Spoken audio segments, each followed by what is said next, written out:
बागवान भाइयों, नमस्कार। हॉर्टिकल्चरल टॉक शो में आप सभी का स्वागत है। आज मेरे साथ मेहमान बागवान साथी है श्रीमान राज ठाकुर जी, जो कि हिमाचल प्रदेश जिला कुल्लू मनाली के रहने वाले हैं। आइए बात करते हैं राज जी से। ठाकुर साहब नमस्कार, हॉर्टिकल्चरल टॉक शो में आपका स्वागत है। नमस्कार सर, थैंक यू। ठाकुर साहब, मनाली में किस तरफ को है आपके गांव? सर मनाली से 3 किलोमीटर आगे वशिष्ठ, जहाँ गर्म पानी है। अच्छा, हाँ जी, वशिष्ठ। जी जी जी, बिल्कुल जी, बहुत बढ़िया। अच्छा ठाकुर साहब, आपने कब ज्वाइन किया School of Modern Apple Farming? Sir, जून में कर दिया था मैंने। तो डेट नहीं एग्जैक्ट याद है मेरे को, जून में कर दिया था। अच्छा, फिर तो जैसे लॉन्चिंग हुआ तभी आपने कर दिया। मुझे लग रहा रात को शायद जिस दिन लॉन्च हुआ 12 बजे मेरा हो गया था। अच्छा, लॉन्चिंग वाले दिन ही आपने एनरोलमेंट कर दिया था? जी, रात को 12-1 बजे हो गया था उस दिन। अच्छा, तो क्या क्या सोचा आपने उस वक्त? मन में क्या चल रहा था? सर बहुत है मन में, तो बहुत टेंशन है, बहुत कंफ्यूजन है। मार्केट में बहुत कंफ्यूजन है। फिर आपके फेसबुक में वीडियोस देखते रहते थे। फिर आपकी जो जानकारियां थी उसको थोड़ा यूज भी करते थे और फॉलो भी करते थे। तो फिर जब आपने ये बताया कि अब हम ये मॉडर्न एप्पल फार्मिंग का जो कर रहे हैं शुरू, तो उससे लगा कि इससे जुड़ के थोड़ा सा अच्छी जो अचीवमेंट मिलेगी आने वाले टाइम में। क्योंकि मनाली में एक तो आपको पता ही है, बहुत कंपटीशन है, बिजी लोग हैं, टूरिस्ट ये वो, फिर आदमी उस हिसाब से अपने बगीचे को डेवलप नहीं कर पा रहे। तो फिर आपसे जुड़ने का एक वही मोटिव रहा कि अच्छी चीज मिलेगी आपसे और अच्छा काम करने को सीख मिलेगी आपसे अच्छी। जी, ठीक है। आपने ये सब सोचा कि सारी चीजें सही होगी, नॉलेज मिलेगा, जानकारी मिलेगी, विस्तृत जानकारी मिलेगी, ये सब आपने सही सोचा। तो एनरोलमेंट करके अब आपको लगभग 4 महीने हो गए। जून निकल गया, जुलाई निकल गया, अगस्त निकल गया, सितंबर निकल गया। 4 महीने जो है पूरे हो गए। 4 महीने से एक हफ्ता ज्यादा हो गया है। तो जी अब कैसा लग रहा है आपको 4 महीने के बाद? कोई नाराजगी कोर्स को लेकर के, या जानकारी के बारे में कुछ आपकी नेगेटिव फीडबैक हो? नहीं नहीं सर, बिल्कुल ओके है, बहुत बढ़िया जानकारी मिल रही है। ये जो आपके वेबिनार हो रहे हैं उससे भी अच्छा हो रहा है। और बाकी जो जैसे अभी पोस्ट हार्वेस्ट करना है उस पर, क्योंकि हमारा भी 1 हफ्ता हो गया, हमारा जो अभी पोस्ट हार्वेस्टिंग हो गई हमारी, कल से हमने वो स्प्रे करनी है। लेकिन उसमें भी हमारे को डाउट है। जैसे आपने बताया है कि जिंक, बोरोन, मैग्नीशियम, तो हमारे यहाँ पर जो कल्चर है, जो पुराना कल्चर है, जो हमारे सारे करते हैं ट्रेडिशनली, हम करते हैं ब्लाइटॉक्स 4 किलो यूरिया। जी, तो बिल्कुल अब ठीक। हम देखिए ठाकुर साहब, ब्लाइटॉक्स नस्ल की जो है बैच। वो फंजीसाइड का काम करेगा, जी है ना जी? तो जी वो जो है न्यूट्रेंट का काम नहीं करेगा। यूरिया जरूर न्यूट्रेंट का काम करेगा, लेकिन सेब तुड़ान के बाद तुरंत अगर न्यूट्रेंट हम नाइट्रोजन देते हैं तो उससे पौधा वेजिटेटिव ग्रोथ में जाएगा, यानी पौधा आकार बढ़ाएगा। वेजिटेटिव ग्रोथ यानी पौधा आकार बढ़ाएगा, फल की तरफ नहीं जाएगा अगर आप तुरंत डालेंगे। और वेजिटेटिव ग्रोथ करेगा यानी शूट थोड़े और लंबे होंगे, और जो कि हमने विंटर में जाकर के काटने हैं दिसंबर में। जी तो इसलिए तुरंत जो है नाइट्रोजन नहीं देना। नाइट्रोजन कब देना? जब ग्रोथ रुक जाएगी, ग्रोथ सेटल होगी।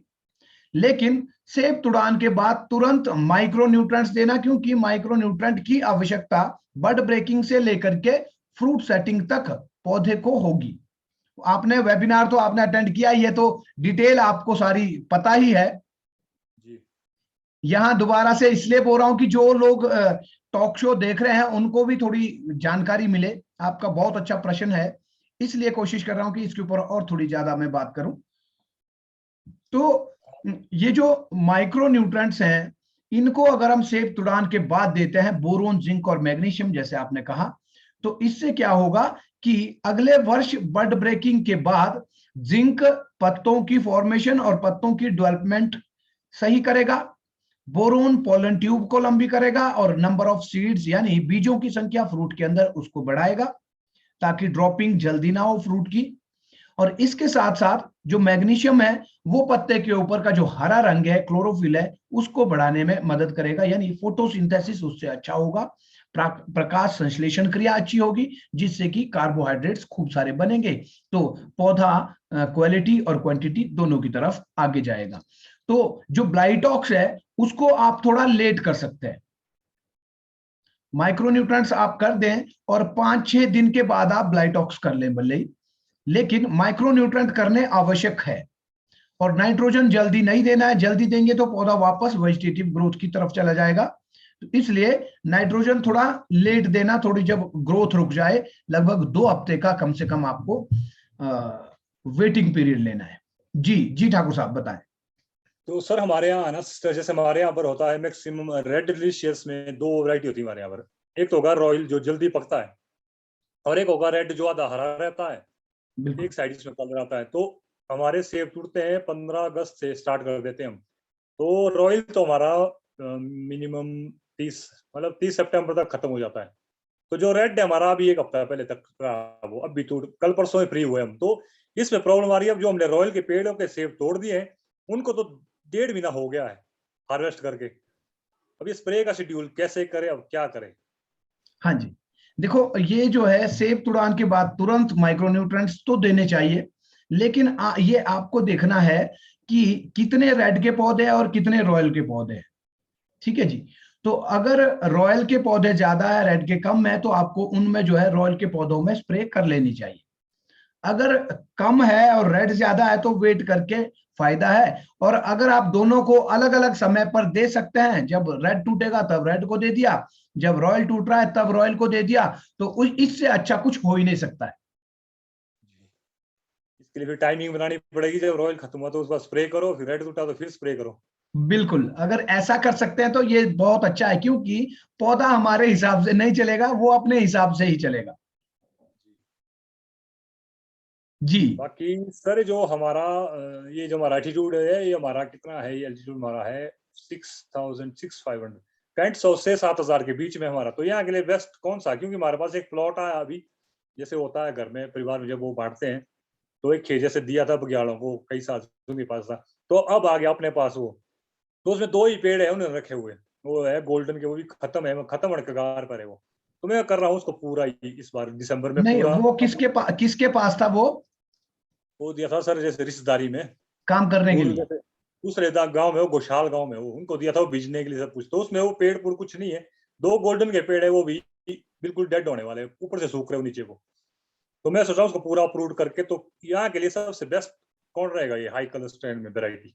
जी देखो, 65 से 7,000 फीट, 7,500 फीट की ऐसी बढ़िया एलिवेशन है, जिसमें जो है आप लगभग सारी वैरायटीज आप उगा सकते हैं, सारे स्ट्रेन आप लगा सकते हैं। तो 65 से 7,000 फीट में आप अगर स्कारलेट स्पर्ल 2 बेस्ट है, एलोंगेशन उसमें है, कलर उसमें सही आता है 20 साल से वो सही से एस्टैब्लिश हो चुका है, लोग उसके बारे में जानते हैं, आप भी उसके बारे में जानते होंगे, आपने देखा भी होगा बहुत जगह। अगर आप उसकी कुछ गलती निकाल सकते हैं तो आप उसको ना लगाएं, अगर कुछ गलतियां उसकी नहीं निकाल सकते हैं, कोई नेगेटिव पॉइंट्स उसके अगर नहीं है, तो उसको क्यों ना लगाया जाए। एक तो आपको उसका पौधा सस्ता मिलेगा, दूसरा आपको विश्वास है उसके ऊपर, देखा हुआ है, मैंने भी देखा है, जैसे मैं आपको बोल रहा हूं कॉन्फिडेंस के साथ, वैसे ही आपने भी देखा है। आप अगर 10 आदमी से पूछेंगे कि स्कारलेट 2 कैसा है, क्वेश्चन आपका अब थोड़ा सा अलग होना चाहिए। ये नहीं कि कौन सा स्ट्रेन अच्छा है, हाई कलर स्ट्रेन। आप अगर ऐसा पूछेंगे कि स्कारलेट स्पर्ल 2 कैसा स्ट्रेन है, कैसा फ्रूट बनता है, कैसा कलर आता है, कैसा साइज आता है, कैसी उसकी ग्रोथ हैबिट है, ये अगर आपका प्रश्न होगा, तो आपको जो है इसका बहुत अच्छा उत्तर मिलेगा कि बहुत बढ़िया है। तो आप जो है स्कारलेट स्पर्ल 2 वहां पर लगाएं। गाला का कोई भी हाई कलर स्ट्रेन आप यूज कर सकते हैं, कोई भी हाई कलर स्ट्रेन इस एलिवेशन में। हाँ, अगर 8,000 से ऊपर की हाइट होती तो रेडलम गाला और गेल गाला की तरफ जाया जा सकता था, ताकि थोड़ा सा साइज बने, वहां साइज की दिक्कत होती है हायर एलिवेशंस में। तो नीचे जो है स्कारलेट 2 बेस्ट है, सोचने की कोई आवश्यकता ही नहीं है, बिल्कुल इजीली आपको प्लांट में मिलेगा।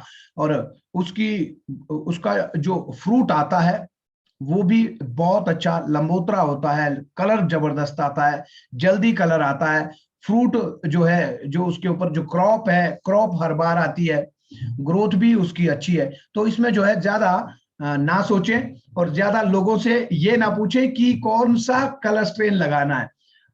तब तो ये कई राय पूछे मिलेंगी कि ये। स्कारलेट स्पर 2 अगर लगाऊं तो वो कैसा है। जी। जी। और अच्छा, मैंने ठाकुर साहब, हाँ वेबिनार जी। रोज हर इतवार को वेबिनार होती है, जी जी। आप भी वेबिनार में आते हैं।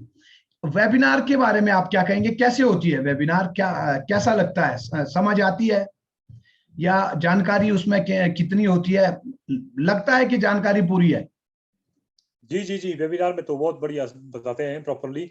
इसमें एक जैसे हमारा इसमें होना चाहिए था ना वेबिनार में, जैसे हमारा सिस्टमेटिकली शेड्यूल जो है, जैसे शुरू से, जैसे पहले जैसे सेब में जब पत्तियां ग्रीन टी पाना शुरू हो जाती है और पिंक बर्ड आता है, फिर पेटल फॉल चलता है, जैसे जैसे फिर सेटिंग होती है, फिर जो जून ड्रॉपिंग है उस साल से, फिर और उसके बाद वो फंजीसाइड कौन सी कब करनी है, जैसे आप बोलते हैं कि 58 डेज के बाद जो है पहली फंजीसाइड करनी है।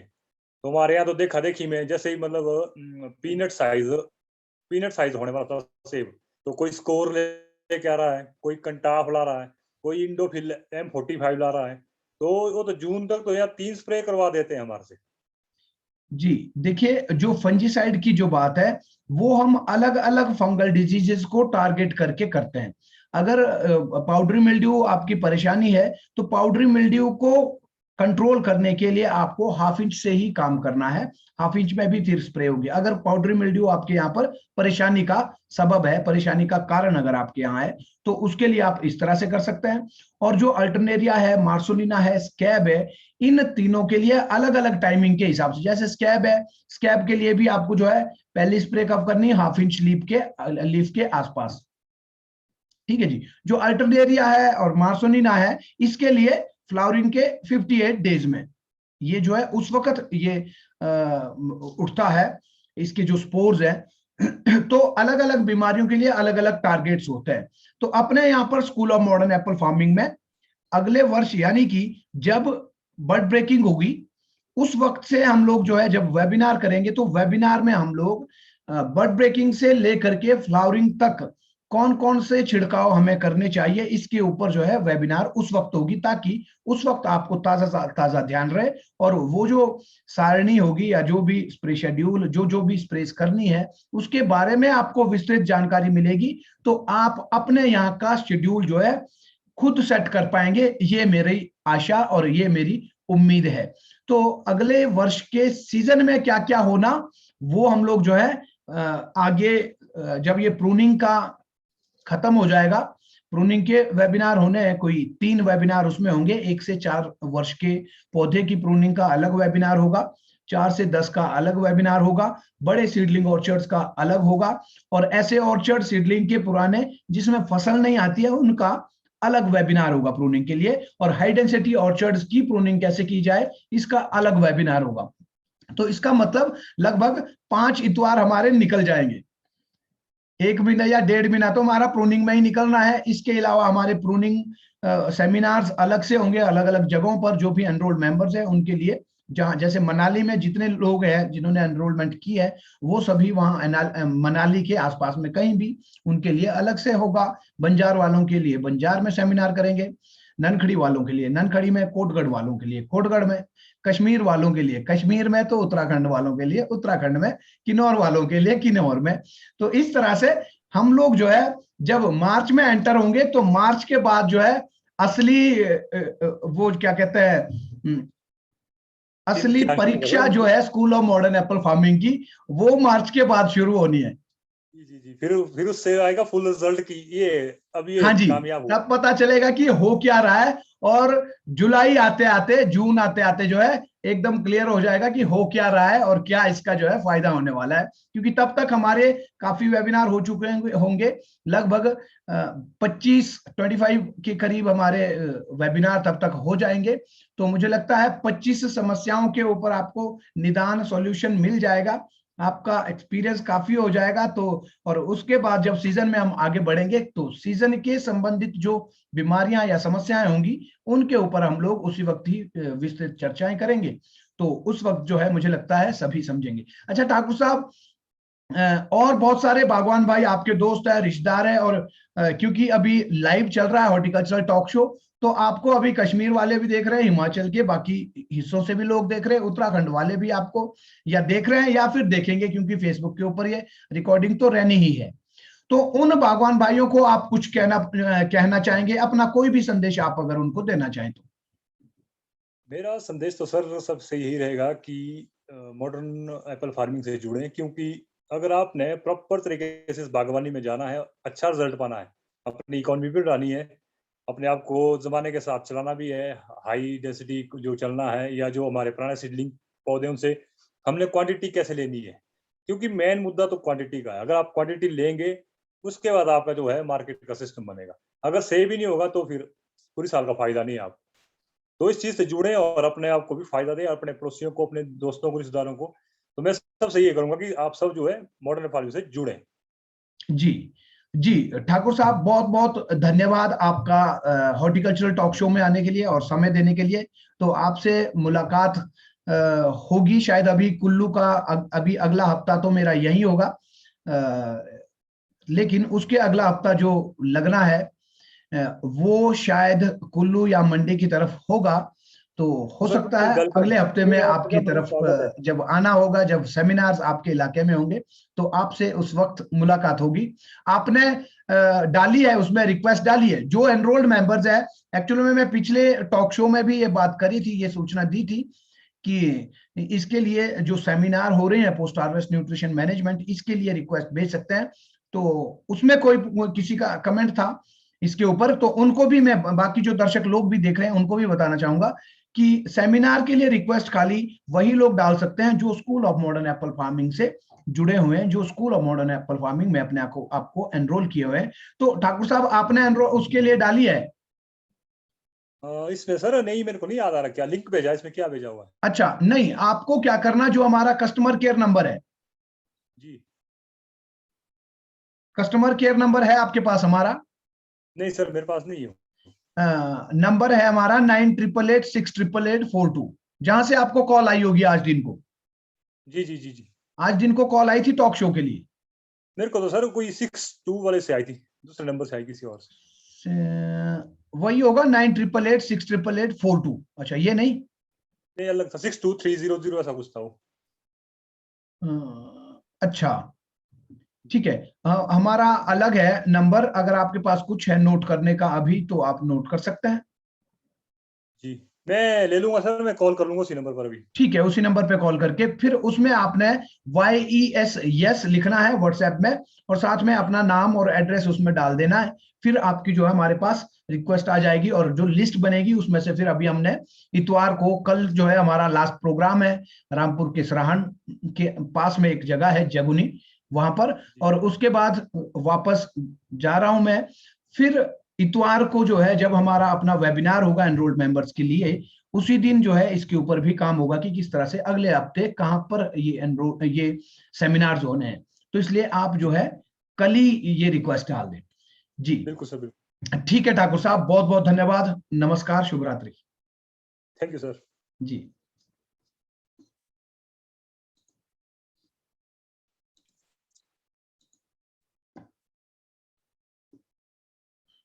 तो बागवान भाइयों, आज हॉर्टिकल्चर टॉक शो में इतना ही। आपसे मुलाकात होगी कल शाम 7:30 बजे हॉर्टिकल्चर टॉक शो में किसी नए बागवान साथी के साथ। और आपको एक और सूचना देना चाहूंगा कि कल हमारा इस हफ्ते का लास्ट सेमिनार रामपुर के जगुनी में हो रहा है, जहां पर ऑर्गेनाइजर और आयोजक सेमिनार के श्रीमान दुर्गा सिंह नेगी जी हैं।